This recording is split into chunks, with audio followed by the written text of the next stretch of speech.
You are listening to the Monster Moon Radio Network.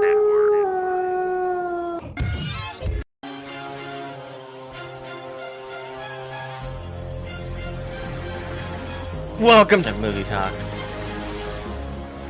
I like to live dangerously. Did you hear this? Yes. In the face. And here are your hosts, Brian Seals, Brett Seals, and Vic Vasquez. And yes, we are here for another edition of Movie Talk Radio here at the Monster Moon Studios. I am your host, Brian Seals. You can follow me on my Twitter account, Movie Talk Brian, along here with my co-hosts. Hey guys, how we doing out there? Vic Vasquez here. You can follow me on Twitter at theTorvic23. And I am Brett Seals. You can follow me on Twitter at Movie Talk Brett. And you can follow all three of us and the show on Twitter at Movie Talk Radio, or you can like us on Facebook by just clicking Movie Talk Radio. Mm-hmm. And yeah. Or both. Yeah, or both. You can do either one. All three, you know. And I mean, if you really want to get snazzy, you could do the Instagram too. Yeah. We don't really post much on there, but I mean, it's there. It's there. Our Facebook and Twitter is definitely where the action's at. Yes. Mostly Facebook. Yes. Facebook is probably the most action you'll see. We just reached 200 likes. Thank you, everybody. Yes. Thank you for all the anonymous people out there. Thanks for the support. Yes. We love you all. We got an interesting show tonight. We sure do. We got a lot of stuff. We have awards left and right. We had the SAGs this past week. We got Academy Award nominations. The Razzies are out. A lot of interesting stories. Of course, we got Star Wars for you. A little bit of Marvel. Batman vs. Superman. Batman. We even have some Jonah Hill news, believe it or not. Jonah Hill's in our news finally this week. We actually have the end of an era. Yes. As terms of film print goes. We'll talk about that. Yeah. Even Quentin Tarantino is in the news this week, and we have that for you. But I think it's time to start our show off with a little what's in this film history on this day. All right, Brian, January 21st is today's date. And on this day in 1929, adult filmmaker, yes, I said adult filmmaker. Oh. First time we've ever mentioned something like this. Radley Metzger was born in New York City. He's been considered one of the pioneers of American adult cinema. He was born on this day. Happy birthday. Does that count as cinema, adult cinema? They have award shows for it, so I mean, they have it's exactly like Vic said. They have awards for it. Don John said it actually. It's technically a movie. Yeah. So I mean, it's part of cinema. That's true. I mean, it's not what most people watch. I mean, some people out there watch it. Maybe I'd say most people don't admit to it, but yeah. Isn't it like $1 billion, industry? Yeah, it's got to be. Yeah, it has to be. Yes, people are watching it. 30 years to the day in 1959, Carl Switzer, who is most famous for playing Alfalfa from the original The Little Rascals, he was shot to death in an argument in Mission Hills, California on this day. I'm kind of curious to see what I don't know if they're what they argued about? about? What the argument was about. Yeah. I don't know if we'll ever know. I don't know either. I tried actually looking it up. I could not find anything. And finally, with the Sundance Film Festival going on currently in Park City, Utah, a little Sundance Film Festival history, because on this day in 2000, American Psycho opened up at the Sundance Film Festival. Bret Easton Ellis's book had been controversial for its gratuitous violence. The film version opened to less rancor than might have been expected, as director Mary Herron turned the material to satire. So a little Sundance history for you. Very nice, very nice. Great movie too, by the way. Yeah, Christian Bale. You gotta love Sundance too, because honestly, it seems like every year Sundance gives us a few nice gems that just come out that are worth owning. Except this year, Lindsay Lohan is announcing her new movie at the Sundance Film Festival. So that's a dud at the film festival this year. Oh yeah, I'm not gonna say there's never a dud at the Sundance Film Festival, but I don't know. We had to mention her on the show. I'm surprised she's still getting roles. That's really the motive of me saying that. Is I can't believe she's still getting movie offers. I'm surprised she's not on Celebrity Rehab, that reality show or whatever. That's I don't even know if they do that anymore. I'm just assuming, but she's made for reality TV, I think. Well, honestly, I know we're kind of getting off topic away from our show right now, but I've always said this. I would watch a reality show with like people like with Gary Busey and Charlie Sheen when he was kind of a little crazy back then. Train wrecks. Yeah, train wrecks and like Mel Gibson and Lindsay Lohan. Like if they like we're all in the house, like kind of like Big Brother style, like living under one roof. I mean, that would probably be a very interesting reality show. Lindsay Lohan is always on topic. It's Yes. never off topic. She is. We used to talk about her every week. So I mean, it's Yeah, not as much, but I mean, she still surfaces on the show. it's movie talk material for sure. But Yes. let's get away from it. Also on this day, we have some DVDs to talk about. 2 of them really good. The other one, not so much, but you be your own critic. Machete Kills is out on DVD. Yep, Danny Trejo. Yeah, Danny Trejo, Lady Gaga. Yep. Everybody. I think Cuba Gooding Jr. is in Charlie it. Sheen. Yeah, well, he wasn't Charlie Sheen. Yeah, It's Carlos Estevez. Estevez. Yeah. Mel Gibson. Yes. Speaking of, crazy people. That's out on DVD. Tom Hanks' Captain Phillips is out on DVD. Great movie. Yeah, I didn't get to see it. So I still want to see it. I might Redbox this. Academy Award nominated film. Yes. And last but not least, Cate Blanchett's Blue Jasmine, which you just saw, I believe, in it. Yeah, I'll talk about it in a few minutes. Right. Nice. Yeah, those are now out on DVD in a store near you. So if you're a fan, definitely pick that up. And now the box office results are in, and I was a little bit stunned. I was kind of surprised. I thought Devil's Due was going to do a little bit better. Yeah, so did I. Horror films usually and animation films usually rule the box office, but that was not the case for one of them anyways. I mean, I'm not going to lie. I can't tell you how many times I watched that video of the advertisement baby. The that we little watched. screaming baby. So Yeah. funny. Like, honestly, that could have been the movie, and I would have went to go see it. It's more entertaining than the movie, I'm sure. It was. It reminded me almost. I felt like I was watching like a skit of on Jackass. Yeah. But the box office results are in. At number 10 was Saving Mr. Banks, which made 4.7. At number 9 was The Wolf of Wall Street, which made 8.3. At number 8 was August Osage County, which made 8.8. At number 7 was Devil's Due, which made 9.3. At number 6 was American Hustle, which made 11.5. At number 5 was Frozen, still going strong, made 16.2. At number 4 was Jack Ryan, Shadow Recruit, which made 18 even. At number 3 was The Nut Job, which made 25.2. At number 2 was The Lone Survivor, which made 26.3. And at number 1 was Ice Cube and Kevin Hart's Ride Along, which made 48.1. Yeah. Which you saw. We'll I start did with see. you, Brian. You want to go with me, which was the number 1 movie. Well, Which I'm kind of surprised because I've, like, do you want to go in chronological order by release date so I can go first? might as well. Because I saw a movie that was actually came out quite a while ago, a couple years ago. Well, yeah, we'll start with that then. All right. I watched a movie from 2009 called Nowhere Boy, directed by Sam Taylor Johnson, was written by Matt Greenhall. It starred Aaron Taylor Johnson, who is actually now married to the director of that movie. I don't think at the time they were married yet. It also stars Kristen Scott Thomas and David Morrissey, who plays the governor on The Walking Dead.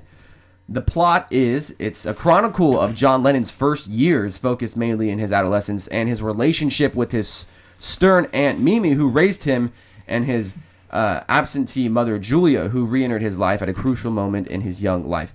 Aaron Taylor Johnson, who plays Kick-Ass, of course, plays John Lennon. Oh my God. That good, huh? Yes, he was nominated for a BAFTA award in 2009. He didn't win, but he sounds just like John Lennon, and he looks just like a younger John Lennon. Huh. It's on Netflix. It's highly recommended. It was pretty good. I'll have to check that out. So finally, a good movie is actually on Netflix? Yeah. Is that what you're saying? It was pretty good. Oh, wow. Yeah. I'm shocked. I know. Also, because I guess we're going chronologically here, I saw Blue Jasmine, which came out on DVD today. Written and directed by Woody Allen, one of my favorite filmmakers. Starring Cate Blanchett, Alec Baldwin, Peter Sarsgaard, Sally Hawkins, Bobby Cannavale, who played Gyp Rossetti in the 3rd season of Boardwalk Empire, and Andrew Dice Clay, believe it or not, and Louis C.K. Nice. And even Arnold Rothstein from Boardwalk Empire is in it as well. It's about a New York socialite, deeply troubled and in denial, arrives in San Francisco to impose upon her sister. She looks like a million, but isn't bringing money, peace, or love. And I gotta say, I mean, Cate Blanchett in this movie, she won a Golden Globe. We'll get into the SAGs later, but she won a Golden Globe for this movie. And a lot of people thought a lot of people thought Sandra Bullock was snubbed because of Cate Blanchett. But now I see why she won the Golden Globe. And it kind of makes me, I mean, we're not doing our Oscar predictions just yet. But it may have an effect on who I pick now, because She was damn good in this movie. Well, it's Kate Blanchett. She's always good. And in her acceptance speech at the Golden Globe, she says that Woody Allen writes such great characters for women, and he really does. Because I mean, it's got to be hard for a guy writing a character for a female and trying to get it from their perspective. It's just, it was a really good movie. It didn't get nominated for an Academy Award. I'll spoil that right now, but it was a very good movie, and I think Woody Allen's going to win Best Original Screenplay. Yeah, he usually always gets nominated and most of the time wins for that award. I believe he's actually got the most Academy Awards for that category, so Yeah. he's very original. So Gotta love Woody Allen. That's what I saw, but if we're going chronological order still, August Osage County, I believe, Came out before that. I saw a couple things on Netflix too, but I'll just stick to the main movies, I guess. Yeah. For now, anyways. See if we got time later. August Osage County, of course, Meryl Streep, Julia Roberts, Ewan McGregor, Benedict. The list goes on and on. All-star cast. It really is, and I actually really enjoyed this movie. I wish I would have seen it sooner, because I would have put it up like on my top 5 that we did, top 5 movies. I would have put it top 2 for myself personally, because me and Brett were talking about it. You said that you liked it, but as far as like out of the furnace kind of thing, I think it's for not necessarily like older people, but more. I don't want to say like experienced people, because that's not true. But it's like when I went in the theater, it was me and my mom, and it was like a bunch of I think I was the youngest person there. Yeah, it's not targeted for a younger audience, right? But the acting, Meryl Streep deserves every award under the sun for her, for her role. But it was really good, definitely really good. I wish Benedict Cumberbatch was in it a little bit more. Yeah, but was that him singing, like him actually singing? I'm not sure. Because he does a little song in there, but I'm gonna have to check this movie out. I think it really was. good. Actually, I think it was. Playing the piano and everything, Yeah. but it was really good. Just great acting from top to bottom. And then I saw American Hustle, which you guys had already seen, right? Mm-hmm. And that was really great too. Christian Bale, even what's his name? Jeremy Renner. No, Jeremy Renner was awesome with the Bradley hair. Cooper. With the hair, but Bradley Cooper, yeah, he was really good too. Curls and all. With his little like perm going on and stuff. But it was a great movie as well. I would probably put it top 3 as far as Out of the Furnace and August Osage County. And then today I saw good old Jack Ryan, Shadow Recruit. It wasn't bad, but it wasn't great. It didn't really add too much to that genre. The action was still really good. The story was a little lacking in some respects. The trailer made it seem like it was going to be one way, completely different. So it had some plot holes to it. Plot holes, but the action was really great, and Keira Knightley is just unbelievably gorgeous. Well, yeah, she's always pretty. Okay, well, let me ask you this then. Out of all those movies with Jack Ryan, which is the best one, and who plays the best? The only one that I've seen is The Sum of All Fears. I actually saw it in theaters with Ben Affleck, and I believe Morgan Freeman is in it. Okay. So it's either between Ben Affleck and Chris Pine here. It's kind of two different worlds. Like I was mentioning earlier, like when Pierce Bronson was 007 and then they switched to Daniel Craig. It's kind of like that, where Ben Affleck was not as actiony, and this one's more action. Not pure action. I thought from the trailer it was going to be but it was more than... It was definitely a lot of action. Oh, so, okay.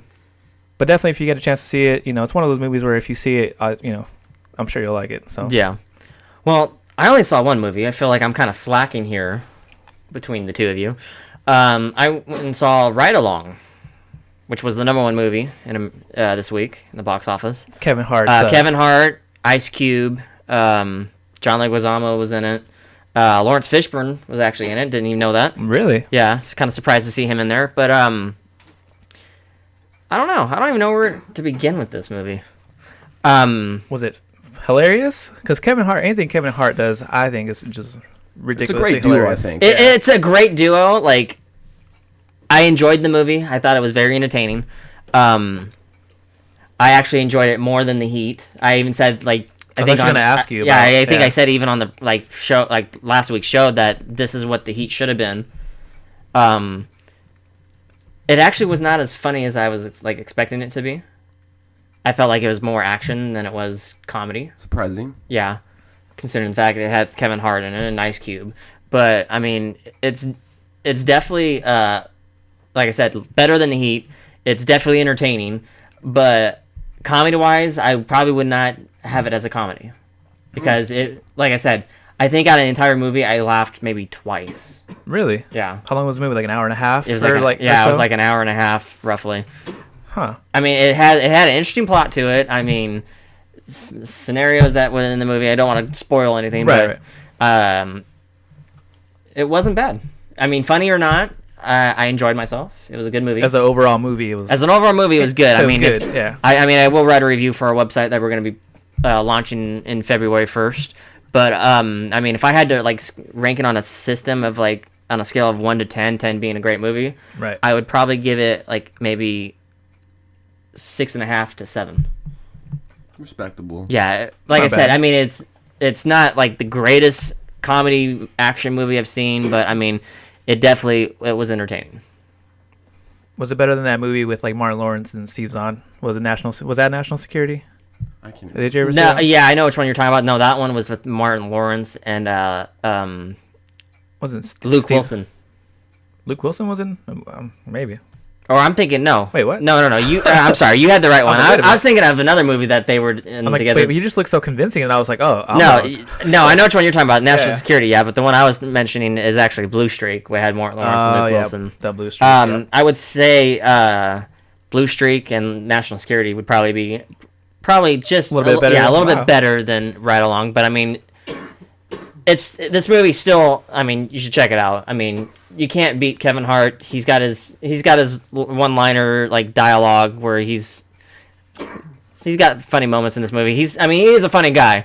And then not to mention you got Ice Cube, it's Ice Cube. Well, it had the greatest opening in the month of January of all time. So Yes. it's got that going for it. Yes. So, pretty good weekend for it. Oh yeah, it was packed too. I was kind of surprised. Like when I went to the movies to go see it, I was surprised because like it was like really packed. Like I thought everyone was there to go see Devil's Due, but then when I walked into the auditorium, You were like, I should have gotten here like 10 minutes sooner. Well, I felt like I should have got there a little bit sooner, but I mean, I Wow. bought my ticket online regardless because I mean, just for safety reasons. Fandango. Yeah, Fandango. God bless Fandango. But like, I went in the auditorium and it was just packed. I was like, whoa! I was surprised. Well, that's how you know it's doing good, though, when you don't expect it to be full, but it's full, so. Yes. But that's everything we've seen this week. So definitely check these movies out if you haven't. But now it is time to name that movie. And what this is I basically name a plot to a movie to both Vic here and Brett, and they have the entire show to figure out the name of the movie that I am mentioning. So I'm going to pull it up right now on my phone and name the plot. And this is how secretive it is. We don't even know until he actually, like right now. Yeah, we so- don't know. And actually, I didn't even figure it out until I left work. I just randomly picked a movie that I figured both of you would see. I mean, it is kind of hard to pick a movie not knowing if you guys seen it or not. So, It's very spontaneous. It is spontaneous. This segment. So but here it is. It's the true story of Homer Hickam, a coal miner's son who was inspired by the first Sputnik launch to take up rocketry against his father's wishes. I think I know what it is, but we'll save it till later. yeah, of course. You know what it is, Brett? No. Really? It might come to me. It might come to me. See, I picked this one thinking you would know this, but We'll see. yeah, that is the name of that movie. And now we're going to get right down to the news. About the SAG Awards, which happened this past Saturday. And, usually it's my favorite time of season, really. Award season, getting close to the Oscars. It's the road to the Oscars. And this is the Screen Actors Guild Awards. It was the 20th annual Screen Actors Guild Awards. And we're going to get right into what the nominations were and who won. So we're going to start off with Outstanding Performance by a Female Actor in a Supporting Role. Nominated were Jennifer Lawrence in American Hustle, Lupita Nyong'o in 12 Years a Slave, Julia Roberts in August Osage County, June Squibb in Nebraska, and believe it or not, Oprah Winfrey was nominated for The Butler. Lupita Nyong'o won for 12 Years a Slave. That's who I thought should have won the Golden Globe, but she won it here, so good for her. Outstanding Performance by a Male Actor in a Leading Role, Bruce Dern for Nebraska, Chiwetel Ejiofor for 12 Years a Slave, Tom Hanks for Captain Phillips, Matthew McConaughey for Dallas Buyers Club, and Forrest Whitaker for The Butler. And Matthew McConaughey, 2 for 2 so far, looking pretty good. Maybe good enough to win an Oscar. Continuing on, Outstanding Performance by a Male Actor in a Supporting Role, Barkhad Abdi for Captain Phillips was nominated again, along with Daniel Bruhl for Rush, Michael Fassbender for 12 Years a Slave. The late, great James Gandolfini was nominated for Enough Said. And Jared Leto for Dallas Buyers Club. And who do you think won? I'm going to go with Jared. And you would be correct, because Jared Leto is probably going to sweep every award he's nominated for. Outstanding performance by a female actor in a leading role, Cate Blanchett in Blue Jasmine, Sandra Bullock in Gravity, Judi Dench in Philomena, Meryl Streep in August Osage County, and Emma Thompson in Saving Mr. Banks. Man, it went to Cate Blanchett for Blue Jasmine. Only at the SAGs, they don't do Best Picture. They do Outstanding Performance by a Cast in a Motion Picture. The nominees were The Butler, Dallas Buyers Club, August Osage County, American Hustle, and 12 Years a Slave. American Hustle won. All-star cast. I mean, Amy Adams, J. Law, Bradley Cooper, Christian Bale, Jeremy Renner, Louis C.K., Michael Pena. I mean, it's just from top to bottom, it's an A-plus cast. And it won, so the SAG Awards was pretty interesting. But, I mean, you got to talk about, Matthew McConaughey won the Golden Globe, he won the SAG. Is he going to win an Oscar? I mean, right now, he's got pretty good credentials to do so. I mean, he's getting a lot of attention. Well, he's definitely on the right path. Yeah. For one. And then usually, it doesn't happen every single time, but usually when people win the first two, they usually go on to win more. So he's got my vote. Him and both Jared. They got both my votes. What about J-Law, Lupita Nyong'o? Because people were surprised about the Golden Globe, and then Lupita Nyong'o comes in and she wins the SAG. I mean, that best actress, it's kind of up in the air a little bit for the Oscars. I mean, because it's been a little inconsistent so far. You got the BAFTAs coming up, and then the Writers Guild. So I don't know. I mean, it's going to be interesting. But I mean, when you look at track records, who wins what at what award show, it dictates who wins at the Academy Awards. So I mean, when we do our predictions for the Academy Awards, you might want to go back and look at some of these winners. But that's what happened at the SAG Awards this past Saturday. yes, very nice. Yes, sir. And we're actually going to talk about the end of an era, if you will, because Paramount Pictures, what they're doing, or what they did actually already, they became the first studio to kill film print releases. The LA Times reported that Paramount Pictures notified theater owners nationwide that the sequel to Anchorman was the final Paramount release to be rolled out on a film stock. And from here on out, it's all digital. Yeah. So I know, Brian, I know you got some film reels. I do. So hold on to those suckers, because they're pretty rare. They're going to be pretty rare coming up. The studio followed up with the news saying that The Wolf of Wall Street, the 5-time Oscar-nominated biopic, is the first major studio film to be released only on a digital format, though it was shot partially in film, but it was the first to be released digitally.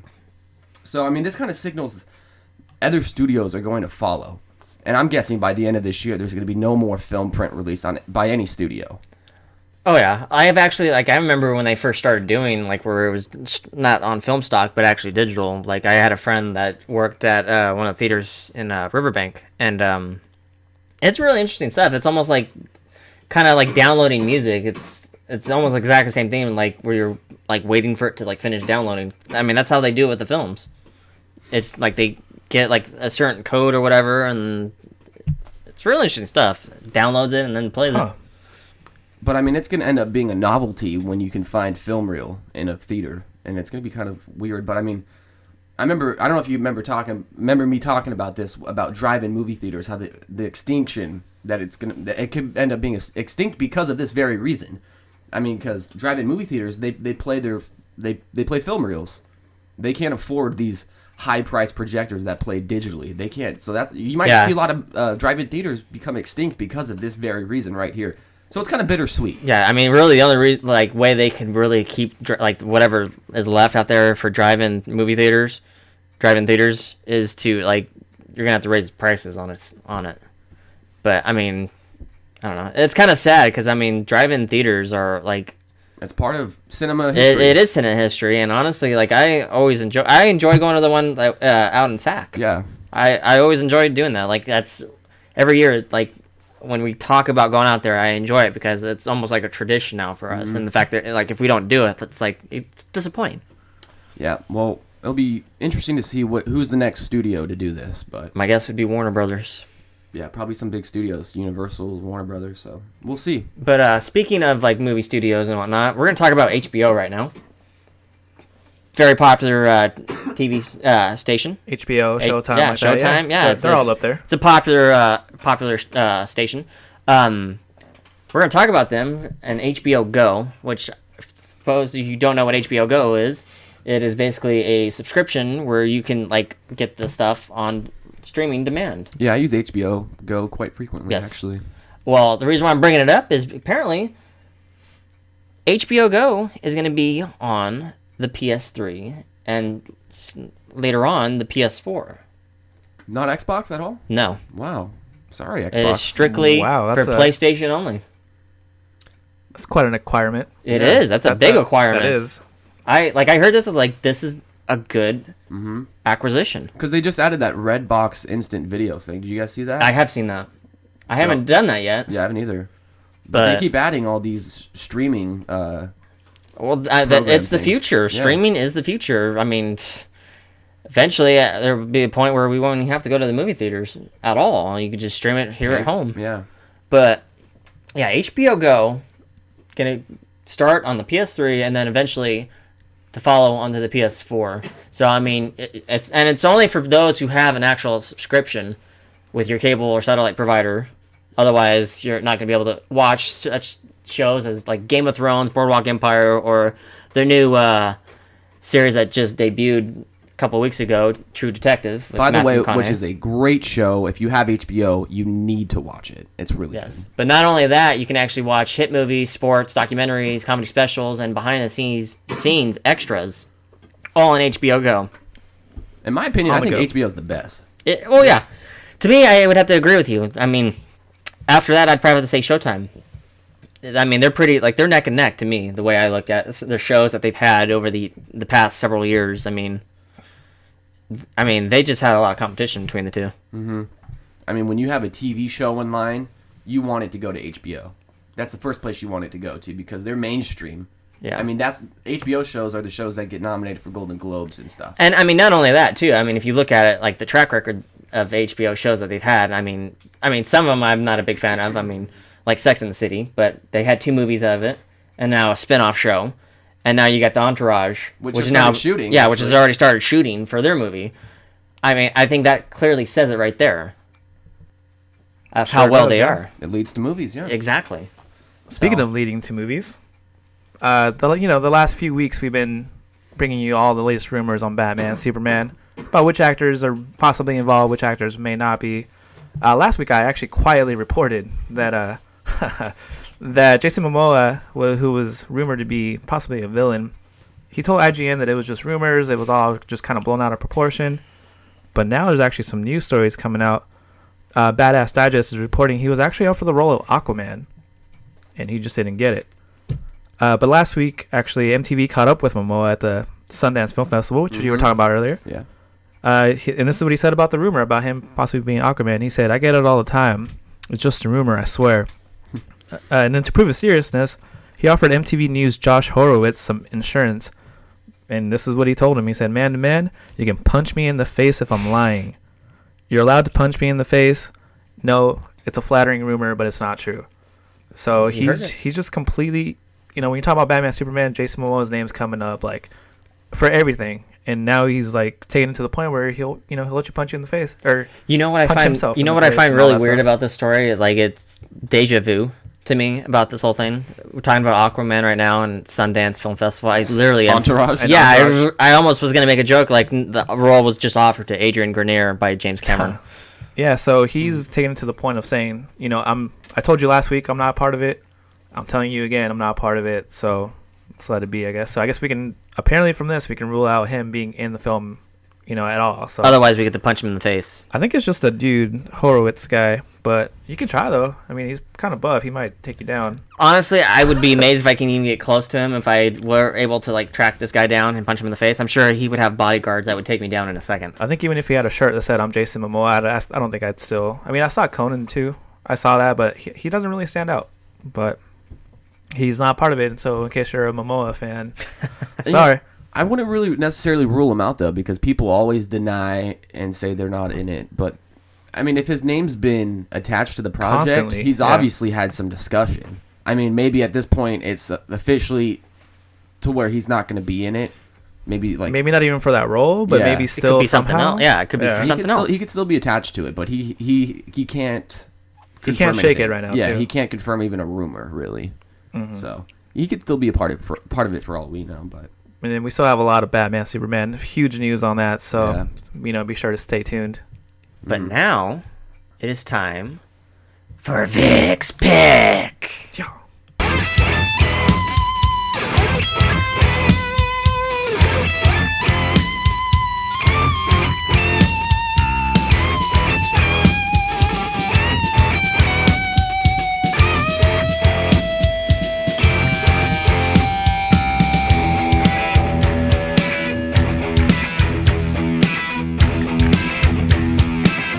Man, you know what's funny? Every time that plays, I always forget how long it is, and I always just like, oh crap, I gotta come back to the mic. But it is time for Vic's pick for this week. As always, I always post a picture, a little sneak peek, if you will, on our Facebooks, on our Twitter. Whoever gets it right, gets a quick little shout out for knowing the movies and for following us, of course. Thank you very much. I posted this one. Sorry, Clint, it is not Killer Clowns from Outer Space, unfortunately. Brian, I was the only one that got it right, and you deleted me from it. man, this is for the people. I was like, Brian, what are you doing? Get out of here. This is not for you. But it is 1987's adventure comedy spoof, Spaceballs. I couldn't believe anyone could not get that right. Well, I was on my phone. Brett showed it to me like instantly. He's like, "Do you know what this is?" Like, yeah, of course. Like Spaceball. That's before Spaceball 1 goes plaid. But it is starring Mel Brooks, John Candy, Rick Moranis, Bill Pullman, Daffy Zuniga, and Joan Rivers, the voice of Joan Rivers. Oh. She plays, of course, the robot there. It's about Planet Spaceball's President Screw sends out Lord Dark Helmet. You got to say it in a certain way. Dark Helmet. No, I'll see. Prepare to make way for. I can't even do it. can't do it. I can't do it. To steal Planet Duridia's abundant supply of air to replenish their own, and only Lone Star can stop them. Lone Star. Oh my God, you did it pretty good. I think being sick right now is actually coming in handy Yeah. for you. That was Help me out. perfect. Yeah, I know. I like. Raspberries. But production budget was $22.7 million, made $38.1 million in the box office. Came out the weekend of June 26th through the 28th. Number 3 was The Witches of Eastwick for the top 3 of that weekend. In its third week, made 6.3. Number 2 is where actually Spaceballs debuted. Debuted at number 2 with 6.6 million, which isn't bad. No. For like a comedy. Respectable, Yeah. Number 1, also debuting, was Dragnet. Oh my God, I remember that one. Yeah, so that's how old this movie is. If you don't know what Dragnet is, you're super young, and I'm jealous of you.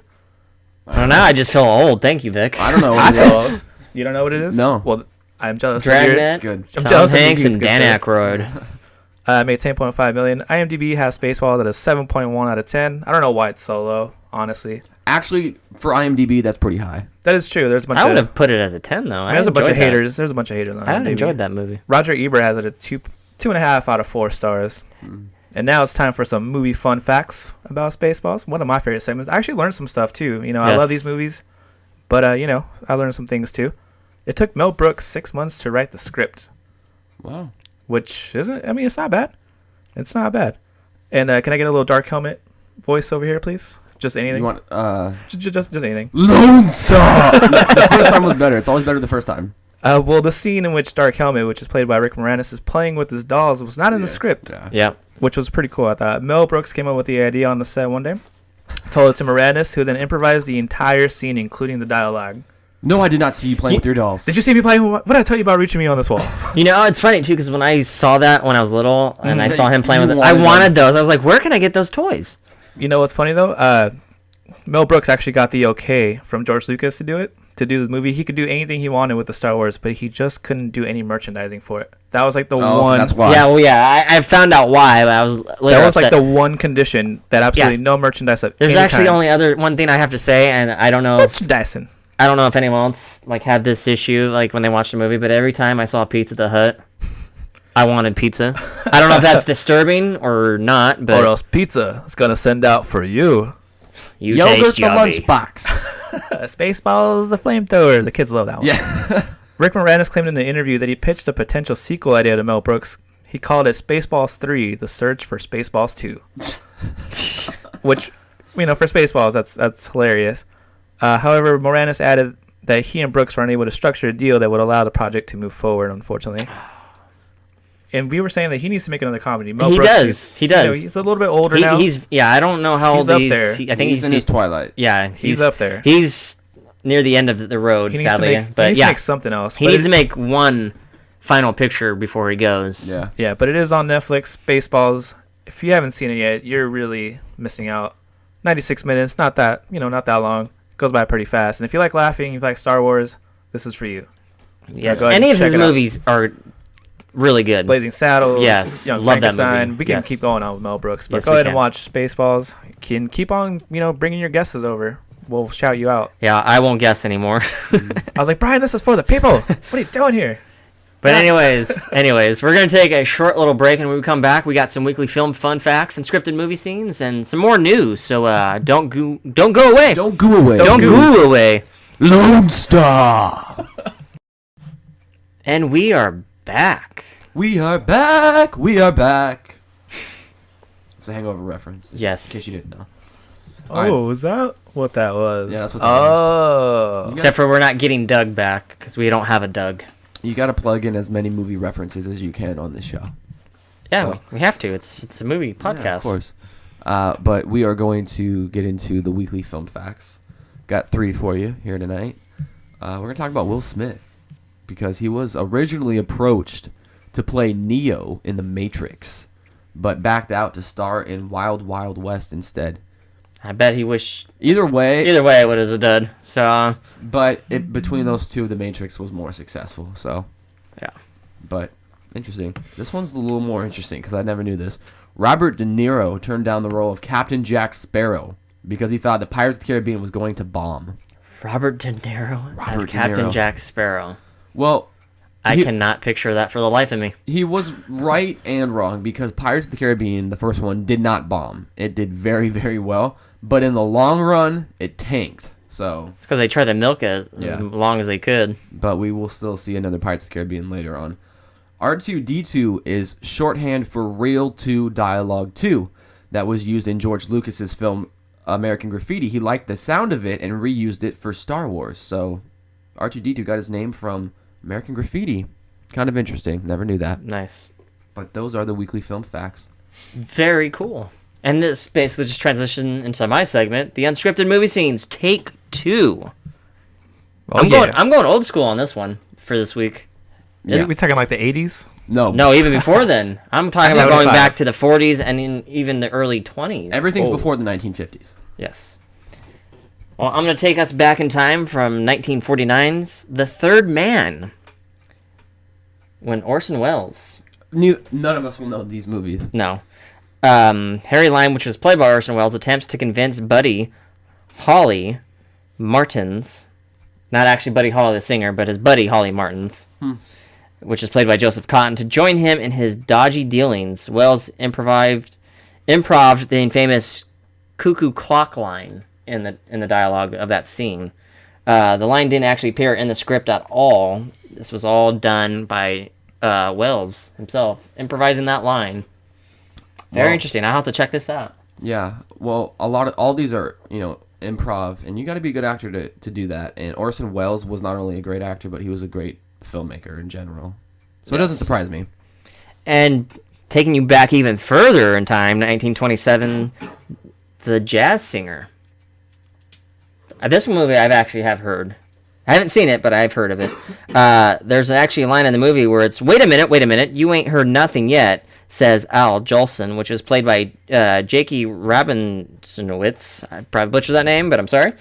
In a moment of completely unscripted pure genius on his part, because this was actually no dialogue. The music playing was all scripted, but there was no actual dialogue at all in this scene. This was actually meant to be a silent movie. Believe it or not. Yeah.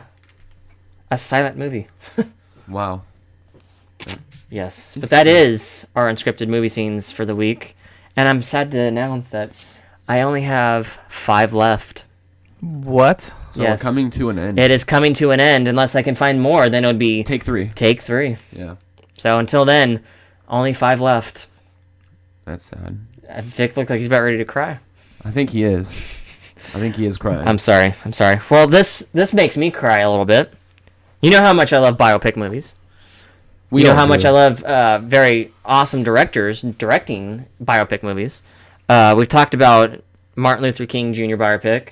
It was Martin Luther King Day not long ago. Yesterday. We're going to talk about the biopic movie now. Sadly, Oliver Stone, who was slated to direct this biopic movie, is no longer going to be in this project. He pulled out. Apparently, the script is pretty controversial. Yes, it's controversial. It's very controversial. One of the reasons I read about him leaving is apparently like him and the studios are not seeing eye to eye on the project. Any like particular subjects, or is there a certain thing that he's opposed to, or they're opposed to, or something? Well, he did an extensive rewrite of the script, but the studio and the producers are not going along with his rewrites. Creative differences. Yes. Yeah. He's tweeted this on his Twitter account, but yeah, they're not going with it. Oliver Stone was set to write and direct the biopic, no longer attached to this project. They were talking about having Jamie Foxx play the lead of Martin Luther King. Oscar bait. Yes. Well, I mean, Oliver Stone is known for doing biopics. So it really makes me wonder what's in the screenplay to where he's, no longer a part of the It's funny you mention that because I actually have the details. The script dealt with issues of adultery, conflicts within the movement, and King's spiritual transformation into a higher, more radical being. So I guess maybe... he wrote the script, Oliver Stone? Yes, he wrote the script. Yeah. He wrote the script, did rewrites, and just for some reason the rewrites, the producers do not want to touch it. Well, a lot of people kind of had a lot of problems with JFK. Just everything, he kind of puts his own touch on it, how he sees things. And I guess when you're a filmmaker, you're obviously going to write from your perspective. Well, yeah, I mean, JFK, it is from his perspective, but like that movie came out, and I've heard from a lot of people, including our own father, saying that a lot of that stuff is inaccurate. Yeah. So I can kind of understand maybe that playing a factor in this biopic movie of Martin Luther King. Like, I wouldn't want to see anything particularly that's not actually true. I'd rather see, like, for what actually has been told and, like, what is actually the true story of Martin Luther King. Well, pretty much every biopic, you're going to come across inaccuracies. I can't really think of a biopic where there weren't inaccuracies. You can't be completely accurate. But obviously, the studio read the script and they didn't like what they read. And obviously, there probably were some inaccuracies, but it was just the way he viewed Martin Luther King may not be the way they want him to be portrayed. So, like I said, creative differences. It just makes me kind of curious to who they're going to get in the director chair now. Yeah, very interesting indeed to find out. Hopefully it doesn't become one of the worst movies of that year whenever it is done, because we're going to talk about an award ceremony that takes place just before the Oscars of the worst of the worst. Of the worst. Yeah, of the worst. Of the worst. And I'm talking about the Razzies, the 34th annual Razzie Awards this year. Very interesting stuff. A lot of interesting stuff happens, especially with this. I mean, we had Sandra Bullock won a Razzie for a movie that was horribly made, and then she won an Oscar In the same week. For best movie. So she had the worst and best movie In the same week. in the same week, Awesome. which is it's very rare. That's never happened before. It's never happened before. But yeah, very interesting because this year repeat offenders are going to be returning for some more Razzies. Believe it or not, Adam Sandler is going to be possibly the third worst actor win in a row this year. Believe it or not, He's gotten the last. he's gotten them. Yeah, the last. He may win a third one this year, 3 in a row. For what movie was he in? This Probably past year? Grown Ups too. Yep. Oh yeah, that's right. There you go. Just before I give you the nominations, Adam Sandler is back alongside such Razzie stewards and past winners as Ashton Kutcher, Lindsay Lohan, Taylor Lautner, Tyler Perry, and the all-time Razzie champion Sylvester Stallone, snaggering a staggering 31 nominations for the 3 2013 Dogs, Bullet to the Head, Escape Plan, and Grudge Match. Wow. Yeah. For 8 of this year's 9 Razzie category contenders are The worst remake, ripoff, or sequel nominees are Smurfs 2, Scary Movie 5, The Lone Ranger, Hangover 3, and Grown Ups 2. Worst director of the year, Gore Verbinski for The Lone Ranger, M. Night Shyamalan for After Earth. Shamalama don't make movies no more. Yes. Tyler Perry for A Medea Christmas and Temptation. Dennis Duggan for Grown Ups 2. And the 13 people who directed movie 43. Chris Brown, Battle of the... worst supporting actor is Chris Brown for Battle of the Year. Larry the Cable Guy for A Medea Christmas. Taylor Lautner for Grown Ups 2. Will Smith for After Earth. And Nick Swartzen for A Haunted House and Grown Ups 2. Worst supporting actress, we have Lady Gaga for Machete Kills. Lady Gaga. Salma Hayek for Grown Ups 2. Katherine Heigl for The Big Wedding. Kim Kardashian for Tyler Perry's Temptation. And Lindsay Lohan in An Appropriate Comedy and Scary Movie 5. Worst actress in a movie, we have Naomi Watts for Diana in movie 43. This was where it gets interesting. Tyler Perry in A Medea Christmas for worst actress. Well, he plays the role, so... Yeah, but He's not an actress. in that movie, he is. I don't know. I thought that was funny. Yeah, that doesn't... I thought that was funny, seeing that. Lindsay Lohan for The Canyons. Selena Gomez for Getaway. And Hal Berry for movie 43 and The Call. Worst actor in a movie. You have Sylvester Stallone for Bullet to the Head, Escape Plan, and Grudge Match. Wow. Yeah, that's pretty bad. 3 movies. 3 movies. You have Jaden Smith for After Earth. Adam Sandler for Grown Ups 2. Ashton Kutcher for Jobs. Wow. Johnny Depp for The Lone Ranger. And finally, the worst picture of the year. The nominees are movie 43, A Medea Christmas, The Lone Ranger, Grown Ups 2, and After Earth. Well, Yes. I mean, when you go to these awards, I mean, first you got to have balls to actually show up. Yes. I mean, there have people who have actually given acceptance speeches before, but how can you consider yourself a winner at these awards? Yeah. If you win something, it's more like you're losing. Yeah, I don't know. But all winners in all categories will be announced on the now traditional date of Oscar Eve, which is going to be Saturday, March 1st. So we'll find out. Yeah, well, I don't know. The Razzies are funny, but I mean, it's like people actually go to that. People show up. I mean, honestly, like some of these people that are like nominated, like M. Night Shyamalan, or Shyamalan Ding Dong, as I like to call him, like he deserves to be there because he has not made a good movie in a long time, and like Adam Sandler is another one where like I'm almost to the point where I've lost all hope for him. Some of those people, I mean, yeah, they deserve to be there, but like Will Smith. Well, yeah, That was M. Night Shyamalan's fault for writing such a crappy character. Well, yeah. Will Smith's a great actor. He's a damn good actor, I'll give him that, but I think probably the only mistake he ever made was actually agreeing to be in Shyamalan Ding Dong's movie. Yeah. Because he should have known by, like, just his Yeah, track actors record. should know by now not to work with M. Night Shyamalan. I mean, they should just know not to work with them anymore. I mean, it's bad. It's so bad enough that he actually had to have a cameo in Entourage saying, like, it's for Ari to read his scripts. Yeah. That's how bad his, like, you've known that his career is going down when he has to make cameos and act himself again. Well, the Razzies, we will see what happens, and we'll definitely announce the winner, aka losers, I guess you could say. But we are going to talk about Marvel because, and actually we're going to be talking about Spider-Man 3 because Spider-Man 2 hasn't even came out yet, but we're going to talk about the third one. Shailene Woodley, who is an up-and-coming actress, she was in the movie Love Actually, or not Love Actually, but The Spectacular Now, which I watched, and she's very good in it. And she had a recent interview with MTV and discussed the upcoming film Divergent, which she's going to be in, which is based off a series of books. The first Divergent movie kept her from playing Mary Jane Watson in Amazing Spider-Man 2.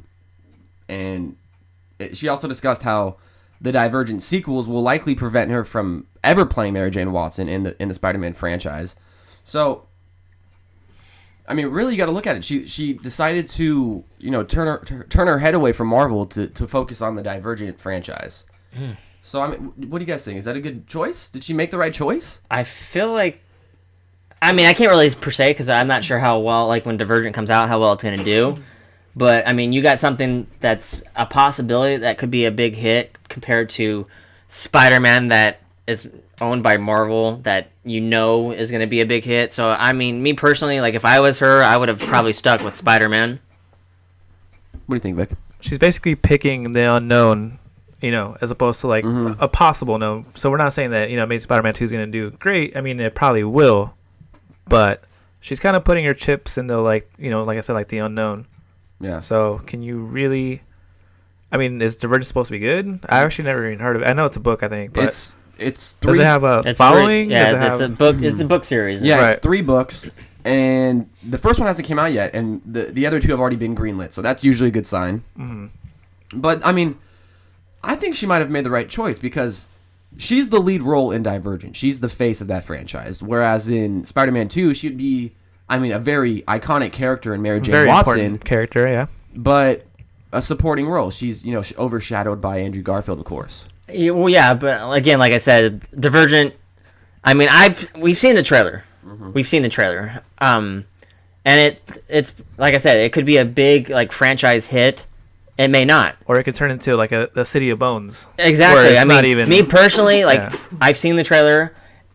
I mean, I have no interest in seeing it. I don't either.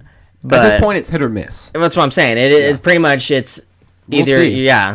it's a swinger or a miss. But now it leaves the question with who's going to play Mary Jane Watson? Who do you guys think? Who's fit to play Mary Jane Watson? I mean, you had Emma Stone play Gwen Stacy. Maybe an actress like like an unknown or something? Or? I don't know. I mean, you want to get somebody well known, and Shailene Woodley is an up and coming actress. Emma Stone was already established at the point she got the role, so maybe somebody among the elite of Emma Stone's potential or level. I can't really think of anybody right now. So I'm trying to picture who would be, a believable redhead, because that's what Mary Yeah. Jane is, and I can't really think of it, because everybody's already booked up with something else, so. Anna Kendrick would be. She was in 50-50, Pitch Perfect. I don't know if you know what I'm talking about. She's got the look. I don't know. It's just there's going to be some more discussions about who's going to play Mary Jane I don't know. Watson. I'm throwing one out there. Probably you guys won't agree with me. She's on a TV show. This would be a little like odd though if she was casted, since she used to date Andrew Garfield. Would be Shannon Woodward, and for those of you who don't know who that is, she plays Sabrina on Raising Hope. Oh, okay. Yeah, that would be awkward. That would be awkward. I'm not gonna lie, especially if Emma I was Sto- Andrew Garfield. And Emma Stone and Andrew Garfield are dating. So Yeah, that's even so I more mean that awkward. would be awkward. Yeah, chemistry is everything, and that would break chemistry. But I mean, she does have the look of like she looks like a type of person that would like fit the Mary Jane profile. Yeah. Well, we'll see. We'll see. You show me a pay stub for $72,000, I quit my job right now and work for you. Is the line that Jonah Hill says in The Wolf of Wall Street. And it's actually, I think, already a pretty classic line. And it's kind of ironic now because after this story came out, he was recently on Howard Stern, believe it or not. But Hill admitted that he was so desperate for this role that he actually took a drastic pay cut just to be in the movie. And it's actually very, very drastic. Jonah Hill told Howard Stern that he received just $60,000 for the 7-month shoot, where Leo received $10 million. I mean, that's the type of money that an independent actor would make on an independent movie. $60,000. That's just $12,000 shy of $72,000, which he says in that line. So, a little ironic, but I think that's a big pay cut, but I think career-wise, he probably made the right choice because not only is he in a Martin Scorsese picture, but he's freaking nominated. yeah, I mean, it's a little shocking considering the fact that he's already been nominated before.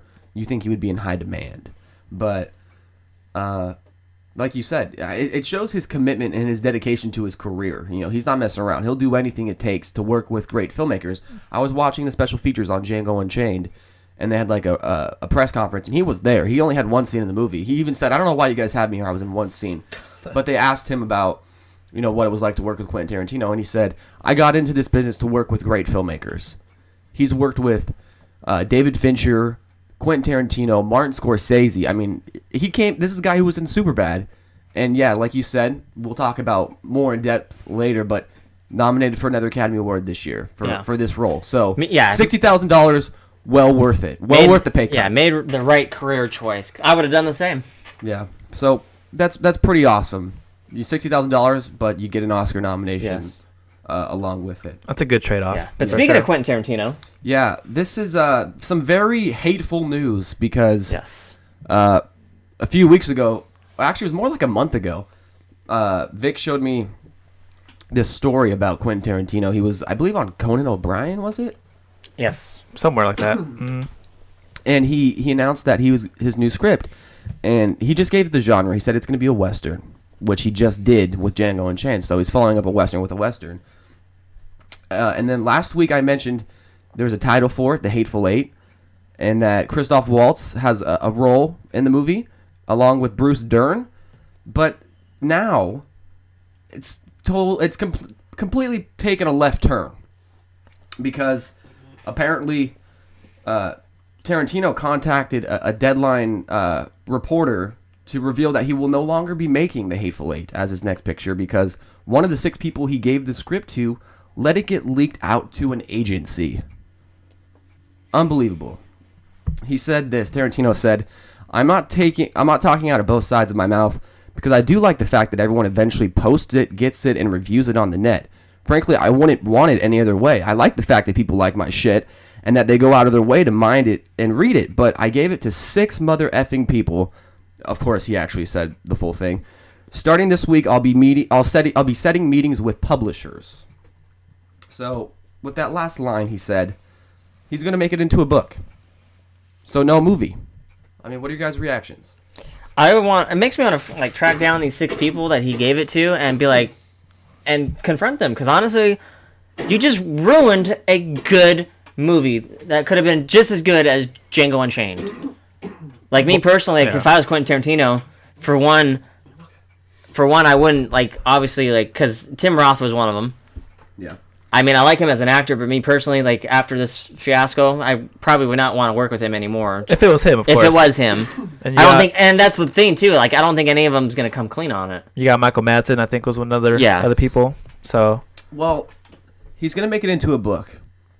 And he's actually talked about wanting to write books for a long time. And he said maybe in 5 years he might revisit this idea and make it into a movie. But right now, it's not that. And he doesn't care that it's been leaked. I mean, obviously, that's a slight concern. It's his inner circle, the people he gave it to. He got betrayed. He doesn't like that, and he doesn't want to do it because of that. But like you said, who are the suspects?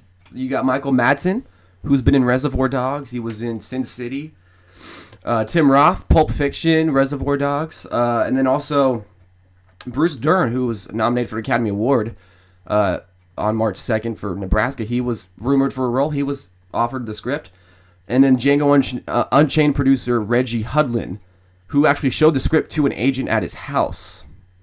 Yeah, I went it's either the agent or my guess would be Michael Madsen. And there's no mention of the 6th person, although we did hear that Christoph Waltz was rumored for a role. I don't know if he received the script. No. I know for a fact it would not be him. Though. I read a story, and I can tell you because there actually was a couple other people. He wrote a role for Christopher Waltz, but he didn't get the script. And then he actually wrote a role for Samuel L. Jackson as well. Of course. And did not get the script. So those 2 are not in the suspects list. And even if they were, I know they would not betray him like that. So I don't know. It's up for debate, but I'm deeply saddened about this because this movie, it's Tarantino with Christoph Waltz, who's won Tarantino 2 Academy Awards, Bruce Dern, who is nominated for an Academy Award. It's got Academy Award written all over it, and now it's not happening. You ruined it for everyone else. Yeah. I'm pretty sure it was Michael Madsen, though. Yeah, that's my guess. I'm pretty sure. I'm gonna use my first guess as well. My Scooby-Doo detective. If it's not Michael Madsen, it's that stupid agent. Yeah, why did he show him to an agent, too? I think what that part of I think it was saying that the producer of Django Unchained showed it to his an agent at his house. I think Tarantino was there when it happened. Because if not, then it wouldn't be a mystery of who it was. It would be that guy. But I think Tarantino was there when it happened. I don't know, though. But he showed it to an agent, and it got out to an agency. So now I don't know what's going to happen with it. I just hope. I mean, it's not rolled out forever. Just right now, it's not happening. So, but Guess we'll have to wait. so now we are going to shift and talk about A Galaxy Far, Far Away, episode 7, because it's actually some big news. And usually, I mean, people don't make a big deal when a script is finished, but this is big news because J.J. Abrams recently confirmed that the episode 7 script is completed and that they're already working on the script for episode 8. So they're getting busy, but this is what he had to say about the script. We're working really hard, and we've got our script, and we're in deep prep, full steam ahead, you know. Second part of the story, we've heard a lot of rumors, obviously. We got a list of it. Oh, yeah. But this is the first time that J.J. Abrams himself actually has confirmed a rumor. Last week I mentioned that Breaking Bad star Jesse Plemons was rumored for a serious role in the movie.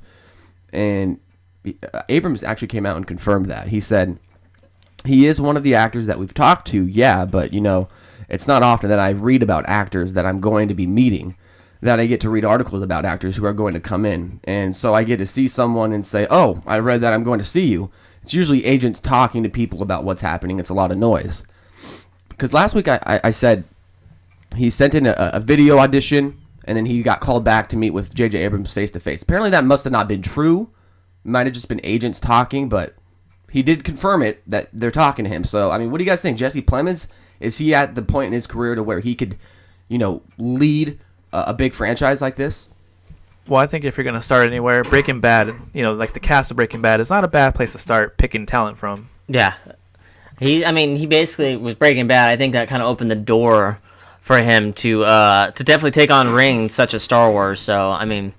And he's worked with great actors in the past. He was in The Master, which had Philip Seymour Hoffman, Joaquin Phoenix, Amy Adams. So he's been around great talent. Bryan Cranston. So I think he's an up-and-coming actor, and I think this could really, you know, launch his career even further. But I don't know. That's pretty interesting that we're actually getting confirmation from the director himself about a rumor that we've heard. So Well, yeah, now with the script being done, We're gonna prepping began, we're now going to finally Get some hopefully confirmations. get some confirmations on actors and actresses. But that's the Star Wars news. Yes. There you go. And speaking of confirmations, we finally have some confirmation on Batman vs. Superman. Unfortunately, it's not going to start filming in February like we had all, you know, kind of been told by the media, if you will, and different sites. Because apparently Ben Affleck, according to BatmanNews.com, Ben Affleck sustained an injury skiing during Christmas time, and it's actually going to push production back about 6 weeks. Allegedly. Allegedly, yes. They said that he sustained, an injury to either his ribs or one of his legs. But Warner Brothers actually did confirm one thing about that it is getting pushed back. The production start, anyways. They announced that it's going to start on May 6th, or actually it's going to come out May 6th, 2016, and it's actually getting pushed back maybe into March of this year for the actual shooting. They actually released an actual statement. They didn't say anything about the Ben Affleck injury. The official reason given was so that the filmmakers could have more time to fully realize their vision, given the complex visual nature of the story. But so there's that. There's the whole Ben Affleck, hurt himself skiing during Christmas. And there's also a rumor from what I was told that because of like all the DC characters, they're wanting to get more money. So they're like holding out. To get bigger holding contracts. out for longer. Budget problems. For budget problems. And what do you guys think was the official reason? I mean, so Warner Bros. Already released their official statement, but there might be other things that led to that. I feel like there might be more than what they're leading on to everyone out there. I feel like, if the Ben Affleck injury is true or not, that's gonna play a factor. But I feel like they're also wanting to stall it out longer because obviously they're wanting to make a big splash with the Justice League's movie. And this is the way to introduce it, so they're wanting to do it right, obviously, and they want to if it is a budget issue, they want to get more money out of it, which I can't necessarily blame them for that. Well, we saw Ben Affleck at the award shows. Yeah, and he looked fine. He seemed fine, but apparently it was severe enough to where he couldn't actually work. I didn't really see him walking around too much. He just kind of went off to the side of the stage, but I didn't notice a visual limp or anything. I don't know if you guys maybe saw something I didn't. I mean, he looked in pretty good shape from just obviously just staying there, but it could be that, like you were saying, maybe money. Maybe they don't want to compete with another. Yeah, I mentioned to Vic that, we've been hearing all these rumors about all these superheroes that could potentially be in this movie. Aquaman, The Flash. I mean, obviously you got Wonder Woman now. Which was a rumor at first, but now, it's confirmed. So maybe that's going to lead the way to more people being confirmed. But I mean, we've heard multiple villains maybe. But, I mean, the way I look at this, it was supposed to come out in the summer of 2015. And we planned our Comic-Con trip around this because of, all the buzz that would happen. All the movies coming out that year. But I never really thought about it until now. They never really boiled it down to one possible reason why it's getting pushed back. But I have a couple of theories. One being, if it was supposed to come out in June 2015, just a month earlier, The Avengers 2 comes out. They would be competing head-to-head because once The Avengers come out, it's going to be number one in the box office for at least a month, maybe more. And once Batman vs. Superman would have came out, they would have been competing head-to-head, and they would have been taking each other's money. They don't want that. Secondly, I think with all these rumors we've been hearing about other characters, this movie is not going to be Batman vs. Superman. This movie is going to turn into the Justice League. They can't, if they're pushing it back to 2016 and it's not the Justice League movie, then we could be seeing the Justice League movie in 2018 or 19, and that's too late. That would have been 8 years since, or like 6-7 years since the Avengers came out. They need to get it out and get it out quick. I think this movie's turning into the Justice League movie. And I actually think it's a smart decision. Or another rumor that kind of just went off yours, they're going to film back-to-back possibly as well. Yeah, where they do the Batman and Superman movie and then do the Justice League movie.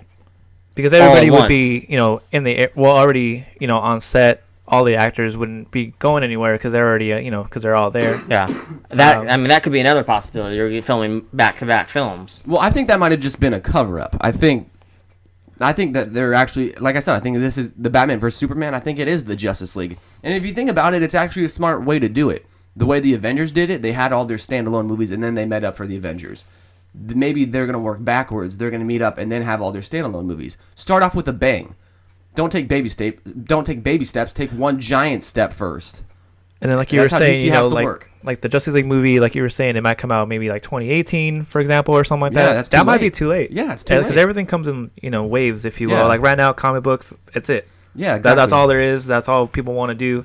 A couple years from now, hey, that might not be the case anymore. So you gotta strike while the iron is hot, as they say. Yes. Let's say this is Batman vs. Superman, and it's not the Justice League. It comes out 2016.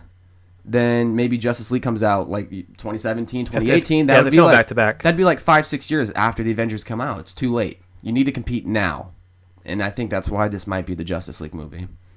So we'll see. Yeah, we're definitely gonna find out what's to become of the Batman and Superman fiasco.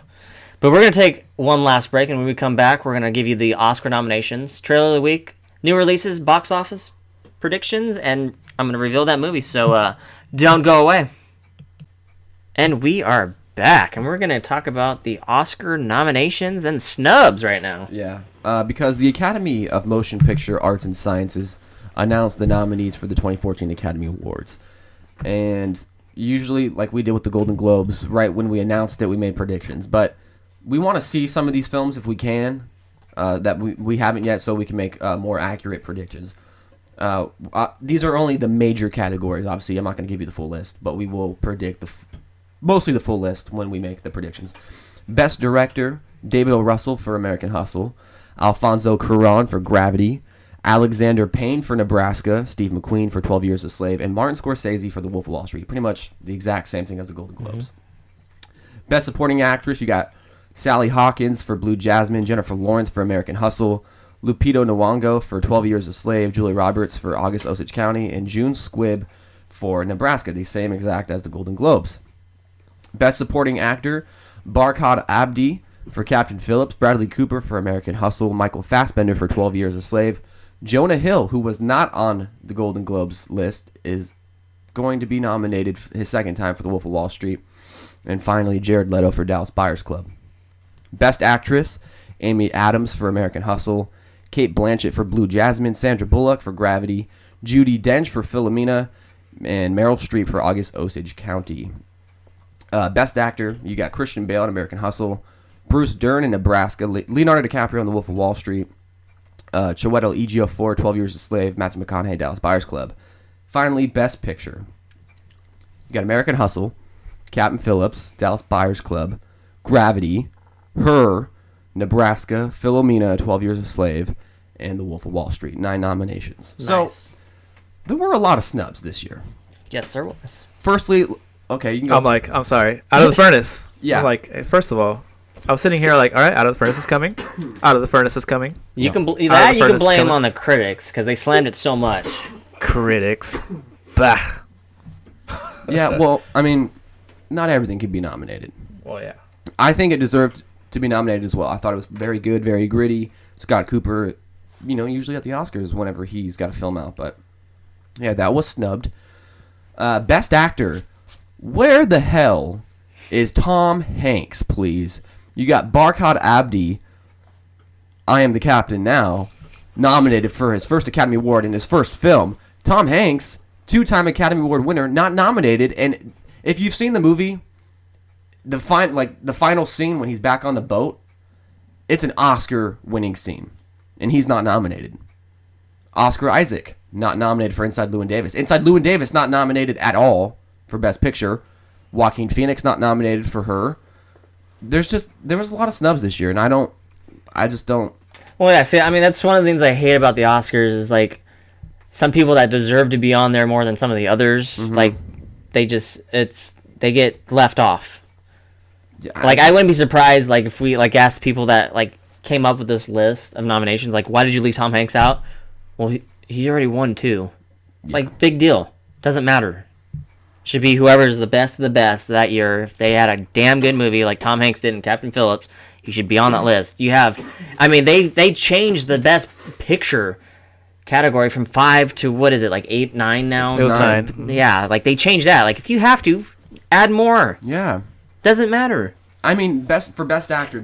I think everyone there is deserving. But if you were to take somebody off, maybe Christian Bale. I don't know because everyone else, Bruce Dern. I haven't seen Nebraska, so I can't really say. But Me everyone personally, else, I feel like they should just had Tom Hanks added to the list, whatnot. expand the list. Yeah. Expand it as, I mean, if you have to, if like in this situation, I think you should have. Yeah. I mean, the one thing I will say that I love about the Oscars coming out is like the Best Picture category. You get a lot of them being re-released Yeah. out into theaters because I looked this past week. Besides our new release that we were going to talk about later on in the show, you got Gravity coming back in 3D. Yeah. Which I wouldn't love. mind seeing again. Yeah. Yeah. I mean, I want to see there's only 2 of the movies that are nominated for Best Picture that I haven't seen, Nebraska and Philomena, and I would like to see those. So yeah, I would like to see them re-release a lot of these movies in wider regions because those movies never came here, and I want to be able to see everything so I know what to predict. But very interesting list. Obviously, there's always going to be snubs, but for the most part, I think I expected a lot of this to happen. Yeah. But those are the Oscar nominees this year. Yeah. We will predict the week of the Oscars, though. Yes. Should be very interesting when we get to that. But now it's time for Trailer of the Week. And Very interesting. it's a very interesting trailer, that is for sure. It's a sci-fi thriller movie. It's called Welcome to Yesterday.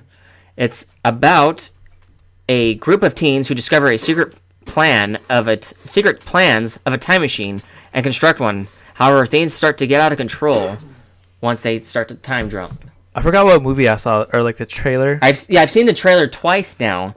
Do you remember what movie it was on? Because I remember seeing it. I forgot. Was it American Hustle? Well, I saw it when I saw Ride Along. That was why, like, Right. like okay, like, but I want to say it was American Hustle. it probably was or- American Hustle. Very interesting though. It is a very interesting trailer. I've always been fascinated with time travel ever since Back to the Future. Yeah. Butterfly Effect, I've enjoyed, like, even though it wasn't as great as others say it was. I mean, just the fact that it has to do with time travel, like, I'm hooked on that. It's a seller for you. Basically. Yeah, it's always a seller when it has to do with time travel. Yeah. Very interesting trailer. Definitely check it out. I feel like this might be a really good flick. This could be kind of like Chronicle, like where That's exactly what I was where thinking. like you kind of go in and you're like, okay, I'll get whatever, and then you see and you're like, wow, this is actually pretty good. Yeah. So there could be something like that. Could be going the opposite way Yes. too. We don't know.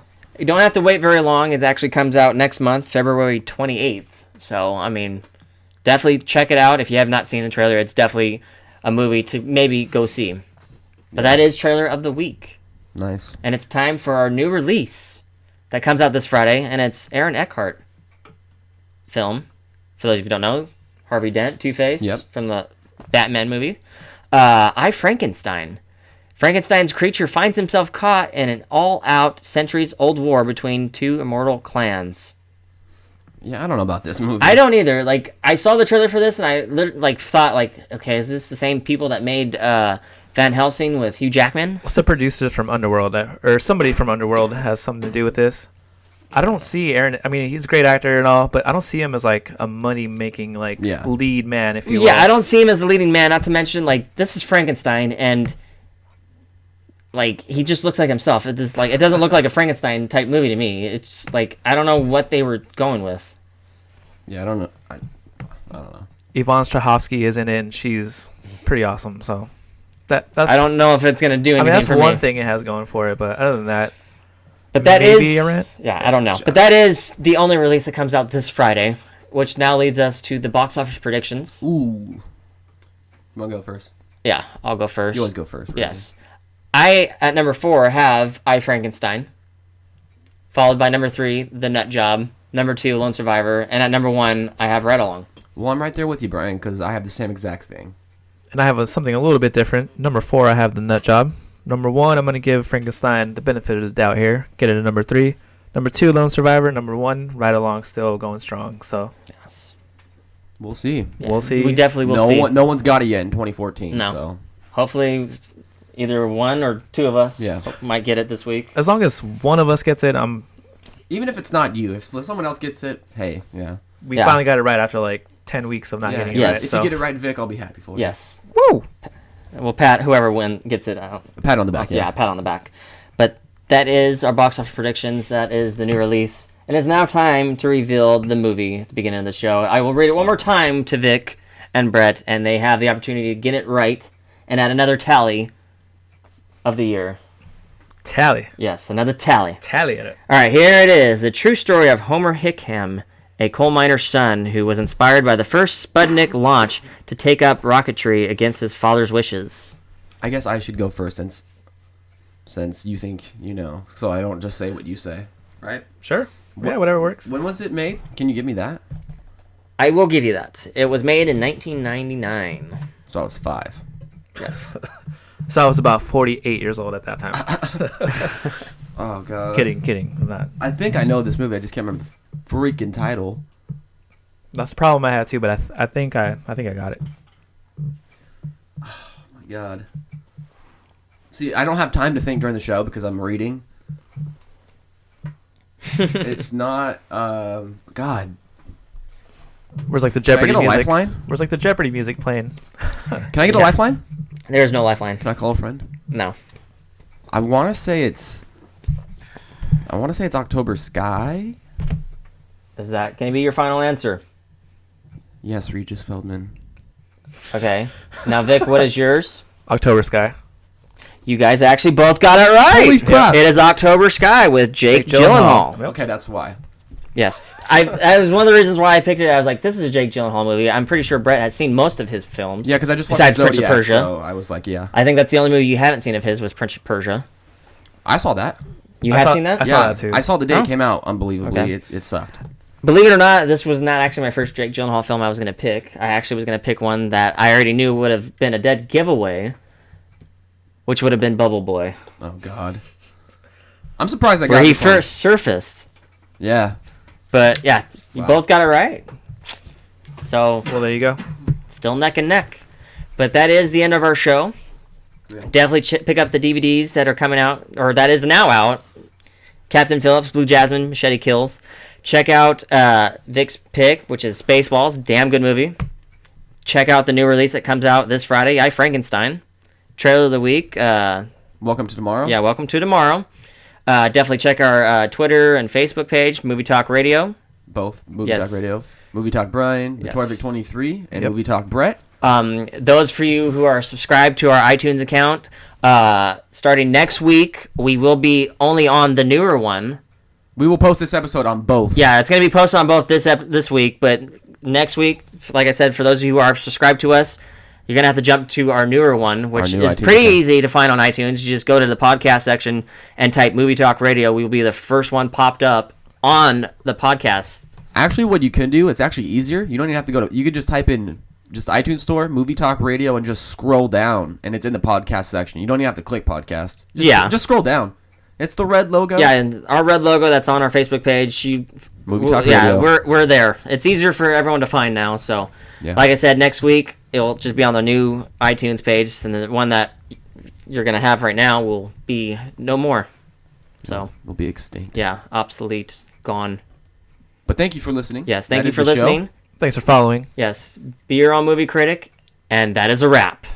Lone Star. Thank you for listening to the Monster Moon Radio Network.